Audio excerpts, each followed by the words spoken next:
ನೋಡಿ ಇದಿಷ್ಟು ನಿಮಗೆ ಸಂಕ್ಷಿಪ್ತವಾಗಿ ನಾನು ಈಲ್ಡ್ ಪ್ಯಾರಾಮೀಟರ್ಸ್ ಸೆಲೆಕ್ಷನ್ ಯಾವ ಥರ ಅಂತ ಹೇಳಿದೆ. ಇದರಲ್ಲಿ ಈಲ್ಡ್ ಪ್ಯಾರಾಮೀಟರ್ ಒಂದೇ ಅಲ್ಲ, ಇದರಲ್ಲಿ ಮೆಕಡೋಮಿ ಅಂದ ತಕ್ಷಣ ರೋಗ ಬರಲ್ಲ, ರುಜಿನ ಬರಲ್ಲ, ಆ ಥರ ಏನಿಲ್ಲ. ಇದರಲ್ಲಿ ನಿಮಗೆ ಫೈಟ್ ಆಫ್ ಥರ ಬರುತ್ತೆ, ಡೆಡ್ಲಿ ಡಿಸೀಸ್ ಅದು.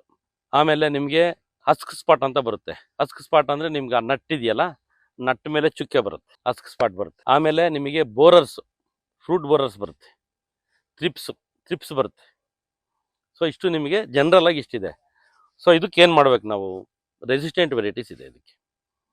ಫಸ್ಟ್ ಕೆಲಸ ಅಂದರೆ ಔಷಧಿ ಹೊಡೆಯೋಕ್ಕಿಂತ ಮುಂಚೆ ರೆಸಿಸ್ಟೆಂಟ್ ವೆರೈಟೀಸ್ ನೋಡಿ. 816 ಟೆಟ್ರಾಫಿಲಾನ ವರ್ಡು ಸಿಕ್ಕಾಪಟ್ಟೆ ಫೇಮಸ್ ಆಗ್ಬಿಟ್ಟಿದೆ. ಸುಮಾರು ನರ್ಸರಿಯಿಂದ ಆಗಲಿ ಬಿಡಿ, ತೊಂದರೆ ಏನಿಲ್ಲ. 816 ಒಳ್ಳೆ ವೆರೈಟಿನೇ ಇತ್ತು. ಈಗ ಪ್ರಾಬ್ಲಮ್ ಏನಂದರೆ 816ಅಲ್ಲಿ ನಾನು 816, 849, 842 ಪಕ್ಕದಲ್ಲೇ ನಿಂತ್ಕೊಂಡು ನಾನು ಅನಲೈಸ್ ಮಾಡ್ಕೊಂಬಂದಿದ್ದೀನಿ ವಿಯೆಟ್ನಾಮಲ್ಲಿ. ಒಂದು ತೋಟದಲ್ಲಿ ಅಷ್ಟು ಅದು ಒಂದು 10-12 ಜಾತಿ ಇರೋಂಥ ತೋಟಕ್ಕೆ ಹೋಗಿ ನಾನು 816 ಯಾವ ಥರ ಇದೆ, 842 ಯಾವ ಥರ ಇದೆ, 849 ಯಾವ ಥರ ಇದೆ ಎಲ್ಲ ನೋಡ್ಕೊಂಬಂದಿದ್ದೀನಿ. 816ಅಲ್ಲಿ ಏನು ಪ್ರಾಬ್ಲಮ್ ಅಂದರೆ it is susceptible to phytophthora and husk spot. ಬೇಕಾದ್ರೆ ನೀವು ಇದರಲ್ಲಿ ಹೋಗಿ ನೋಡಿ, ನಿಮಗೆ ಗೊತ್ತಾಗುತ್ತೆ ಯಾವುದು. ಸೊ ಓಪನ್ ಸೋರ್ಸಲ್ಲೇ ಇದೆ ಅದೆಲ್ಲ. ಆಮೇಲೆ ಒಂದು ಎಕ್ಸಾಂಪಲ್ ಹೇಳ್ತಿರೋದು ನಿಮಗೆ. ಆಮೇಲೆ ಇನ್ನೊಂದು 660 ಅಂತ ಒಂದು ವೆರೈಟಿ ಇದೆ, ಅದಕ್ಕೆ ಸ್ಟಿಕ್ ಟೈಟ್ ಅಂತ ಹೇಳ್ತಾರೆ. ಸ್ಟಿಕ್ ಟೈಟ್ ಅಂದರೆ ಈ ಗಿಡದಲ್ಲಿ ಕಾಯಿ ಬರುತ್ತೆ, ಕಾಯಿ ಬಿಟ್ಟಿರಿದಾಗ ಇದೇನಂದರೆ ಮೆಕಡೋಮಿಯಾ ನಿಮಗೆ ಸ್ನೇಹಿತರೆ ಹಾರ್ವೆಸ್ಟಿಂಗ್ ಯಾವ ಥರ ಅಂದರೆ ಮೆಚೂರ್ ನಟ್ಟು ನೆಲಕ್ಕೆ ಬೀಳುತ್ತೆ.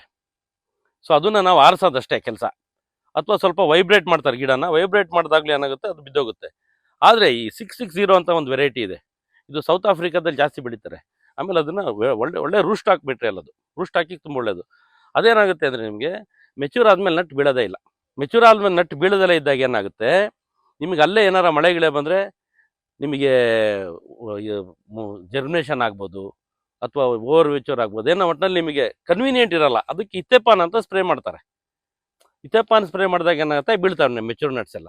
ಸೊ ಇಂಥ ವೆರೈಟಿ ನಾವು ಅವಾಯ್ಡ್ ಮಾಡಿದ್ವಿ, ಯಾಕೆಂದ್ರೆ ಇವೆಲ್ಲ ಪ್ರಾಕ್ಟಿಕಲ್ ಅಲ್ಲ ಇವೆಲ್ಲ. ಆಮೇಲೆ ಇನ್ನೊಂದಿದೆ, ಕೆಲವೊಂದು ಅಬ್ನಾರ್ಮಲ್ ವರ್ಟಿಕಲ್ ಗ್ರೋತ್ ಅಂತ ಹೇಳ್ತಾರೆ ಅದಕ್ಕೆ.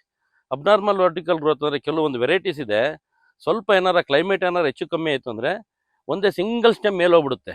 ಸಿಂಗಲ್ ಸ್ಟೆಮ್ ಮೇಲೆ ಹೋಗ್ಬಿಟ್ಟು ಅದ್ರದ್ದು ನನ್ನ ಫೋಟೋ ಇದೆ ತೋರಿಸ್ತೀನಿ, ಮೇಲ್ಗಡೆ ಬಂಚ್ ಫಾರ್ಮೇಷನ್ ಆಗ್ಬಿಡುತ್ತೆ. ಸೊ ಅಲ್ಲೇನಾಗುತ್ತೆ, ಇನ್ಸೆಕ್ಟ್ ಪ್ರಾಬ್ಲಮ್ ಎಲ್ಲ ಜಾಸ್ತಿ ಆಗುತ್ತೆ. ಸೊ ಈ ಥರ ನಿಮಗೆ ಪ್ಯಾರಾಮೀಟರ್ಸ್ ಇದೆ. ಅಬ್ನಾರ್ಮಲ್ ವರ್ಟಿ ಗ್ರೋತ್ ಇರ್ಬೋದು, ಸ್ಟಿಕ್ ಟೈಟ್ ಇರ್ಬೋದು. ಆಮೇಲೆ ಕೆಲವೊಂದು ವೆರೈಟೀಸಲ್ಲಿ ಏನಾಗುತ್ತೆ, ಆ ನಟ್ಟಿಂದ ಕರ್ನಲ್ ತೆಗಿಯೋಕ್ಕಾಗಲ್ಲ.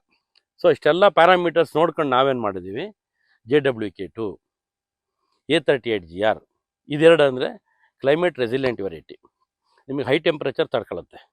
QN1R ಇದೆ, QN1R ಒಳ್ಳೆ ವೆರೈಟಿನೇ. ಆದರೆ ಪ್ರಾಬ್ಲಮ್ ಅಂದರೆ ನೀವು ಒಳ್ಳೆ ಕ್ಲೈಮೇಟ್ ಇದ್ದರೆ ಮಾತ್ರ ತುಂಬ ಚೆನ್ನಾಗಿದೆ ಪರ್ಫಾರ್ಮೆನ್ಸ್ ಅದು.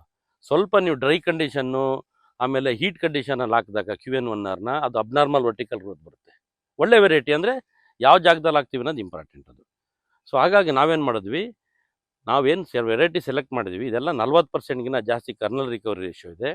ಆಮೇಲೆ ಫಸ್ಟ್ ಗ್ರೇಡ್ ನಟ್ಸ್ ಅಂದರೆ 17-20 mm ಈ ಥರ ನಟ್ಸ್ ಜಾಸ್ತಿ ಸೈಜ್ ಬರೋಂಥದ್ದು, ಕ್ಲೈಮೇಟ್ ರೆಸಿಲಿಯೆಂಟ್ ವೆರೈಟಿ, ರೆಸಿಸ್ಟೆಂಟ್ ವೆರೈಟೀಸ್ನ ಇಂಥ ಒಂದು 695 ಬ್ಯೂಮಾಂಟ್ 695 ಅಂತ ವರ್ಲ್ಡ್ ಫೇಮಸ್ ರೂಟ್ ಸ್ಟಾಕಿಗೆ ನಾವು ಗ್ರಾಫ್ಟಿಂಗ್ ಮಾಡಿಕೊಟ್ಟಾಗ ಪರ್ಫಾರ್ಮೆನ್ಸ್ ತುಂಬ ಚೆನ್ನಾಗಿದೆ ಫೀಲ್ಡಲ್ಲಿ. ಸಂಡೂರಲ್ಲಿರ್ಬೋದು, ಆನೇಕಲ್ಲಲ್ಲಿರ್ಬೋದು, ಶಿವಮೊಗ್ಗ ಇರ್ಬೋದು, ಸೌತ್ ಕೆನರಾ ಇರ್ಬೋದು, ಇವನ್ ನಾರ್ತ್ ಇಂಡಿಯಾಗೆಲ್ಲ ತಗೊಂಡೋಗಿದ್ದಾರೆ ಕೆಲವರು. ಎಲ್ಲ ಕಡೆ ದೇವ್ರದಿಂದ ತುಂಬ ಪರ್ಫಾರ್ಮೆನ್ಸ್ ಇದೆ. ಆಮೇಲೆ ಮಾರ್ಟಾಲಿಟಿ ರೇಟ್ ತುಂಬ ಕಮ್ಮಿ. ನೀವೊಂದು ಅಬ್ಸರ್ವ್ ಮಾಡಿ, ನಮ್ಮ ಪ್ಯಾಕೆಟ್ ಸೈಜ್ ನೋಡಿ, ಎಲ್ಲ ಕೇಳ್ತಾರೆ ಹೈಟ್ ಎಷ್ಟು ಅಂತ. ಗಿಡ ನೋಡಿ, ಇದು ಆಲ್ರೆಡಿ 3 ಅಡಿಗಿನ್ನ ಜಾಸ್ತಿ ಇದೆಯಾ. ಪ್ಯಾಕೆಟ್ ಸೈಜ್ ನೋಡಿ 10x14. ಈ ಪ್ಯಾಕೆಟ್ ಆಗಲಿ ನಿಮಗೆ ರೂಟ್ ವಾಲ್ಯೂಮ್ ತುಂಬ ಇರುತ್ತೆ. 800 ಗಿಡ ತಗೊಂಡೋದ್ರು ಸಂಡೂರಲ್ಲಿ, ಒಂದು ಗಿಡ ಸತ್ತೋಗ್ಲಿಲ್ಲ. ಶಿಕಾರಿಪುರದಲ್ಲಿ 500 ಗಿಡ ತಗೊಂಡೋದ್ರು, ಒಂದು ಗಿಡನೂ ಮಾರ್ಟಾಲಿಟಿ ಬರಲಿಲ್ಲ. ಇನ್ನೊಬ್ರು ಆನೇಕಲ್ಲ 400 ಗಿಡ ತಗೊಂಡೋದ್ರು, 400 ಗಿಡಕ್ಕೆ 400 ಗಿಡನೂ ಹತ್ಕೊಳ್ತು. ನಮ್ಮಲ್ಲಿ ಮಾರ್ಟಾಲಿಟಿನೇ ಕಮ್ಮಿ. ಪ್ರೊವೈಡೆಡ್ ನೀವು ಟ್ರಾನ್ಸ್ಪೋರ್ಟೇಷನ್ ಮಾಡ್ಬೇಕಾದ್ರೆ ಸ್ವಲ್ಪ ಜವಾಬ್ದಾರಿಯಿಂದ ಒಳ್ಳೆ ರೀತಿ ಅದು ಅಲ್ಲಾಡ್ದಂಗೆ ತಗೊಂಡೋಗ್ಬಿಟ್ರೆ ಏನೇನು ಪ್ರಾಬ್ಲಮ್ ಆಗಲ್ಲ ಸ್ನೇಹಿತರೆ.